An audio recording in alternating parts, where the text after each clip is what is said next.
First at 5, a Portland Police Bureau employee is in a lot of trouble. She's accused of interfering with a homicide investigation focused on her husband. Thank you for joining us. I'm Laurel Porter. And I'm David Molko. Well, that woman is not a sworn officer. She's an administrative supervisor in the Bureau's East Precinct. And today, alongside her husband, she traded her desk for a courtroom. Mike Benner takes us there. It's not often you see in court what we did Monday morning. A 28-year veteran of the Portland Police Bureau answering to some serious charges. This is 53-year-old Karen Chire, an administrative supervisor assigned to the Bureau's East Precinct. Chire pleaded not guilty to hindering prosecution, tampering with evidence, and official misconduct charges. It's all tied to the April 2021 death of Jack Decker, whose body was found near Southwest Morrison and 20th. That's right outside Providence Park. Authorities aren't saying much about Decker's death, only that he died of homicidal violence and that Chire's husband, Bruce, is to blame. The 38-year-old was also in court Monday, pleading not guilty to manslaughter and assault charges. It is manslaughter in the first degree and assault in the second degree. Very significant charges. We do believe because of those charges he is a flight risk, and that is why we're asking for security of $200,000. The judge ultimately set bail at $150,000, though no such thing was necessary for Karen Chire, who was out of police custody and wiping away tears as she walked out of the courtroom. The weight of it all clearly taking a toll. It's worth mentioning Karen Chire has been on administrative leave since April 2021. As far as what Portland Police Chief Chuck Lavelle thinks about all of this, he released a statement saying that police personnel are held to a high standard, and anytime an employee is alleged to have acted improperly, a thorough and complete investigation must be conducted, and that was done in this case. Reporting in the newsroom, I'm Mike Benner for KGW News. Developing this evening in Seattle, a King County Sheriff's Office detective has been shot, is now recovering in the hospital. Detectives say 3 deputies were serving an eviction notice this morning in Seattle's Ballard neighborhood.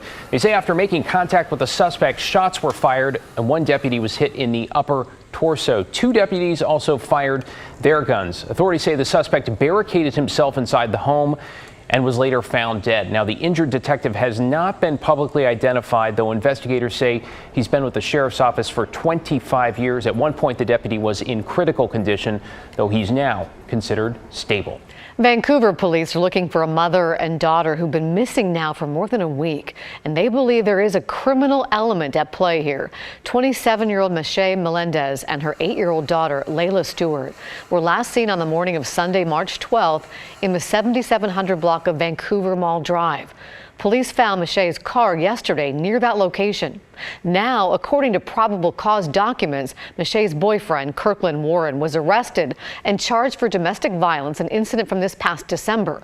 Vancouver police tell us they arrested him again yesterday for a violation of domestic violence orders and tampering with a witness. They haven't specified how or if that's connected to the disappearance. In the meantime, if you see Michelle or Layla or have any information about where they might be, call Vancouver police. A fuel leak in Wood Village today brought out the hazmat team. It happened at the Arco gas station.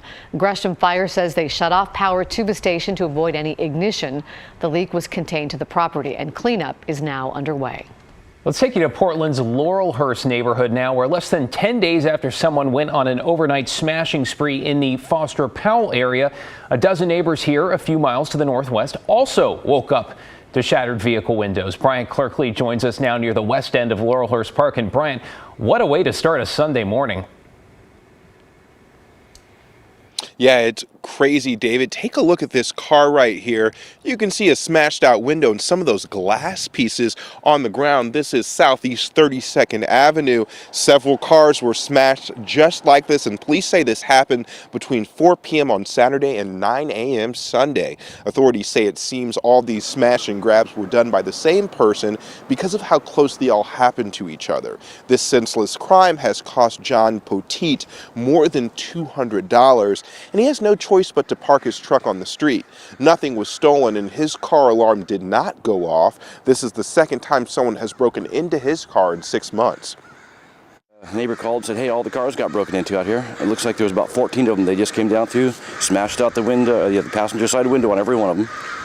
Opened the glove box, opened the little console, They didn't take anything. It was just stupid, senseless, just frustration. Residents who live on the street say there's been an influx in crime over the last few years. And as of now, nobody is in custody for these crimes. And if you have any information on this, contact the Portland Police. Back to you guys. So maddening. Thank you, Bryant. We turn now to our homeless crisis and a large camp along Northeast Portland's 33rd Drive. It's one that's been a recent focus for the city. In the fall, the city removed camps from the side of a street closest to the airport. They were potentially in violation of Federal Aviation Administration safety requirements. The camps also fell under Mayor Ted Wheeler's ban on camping along high crash corridors.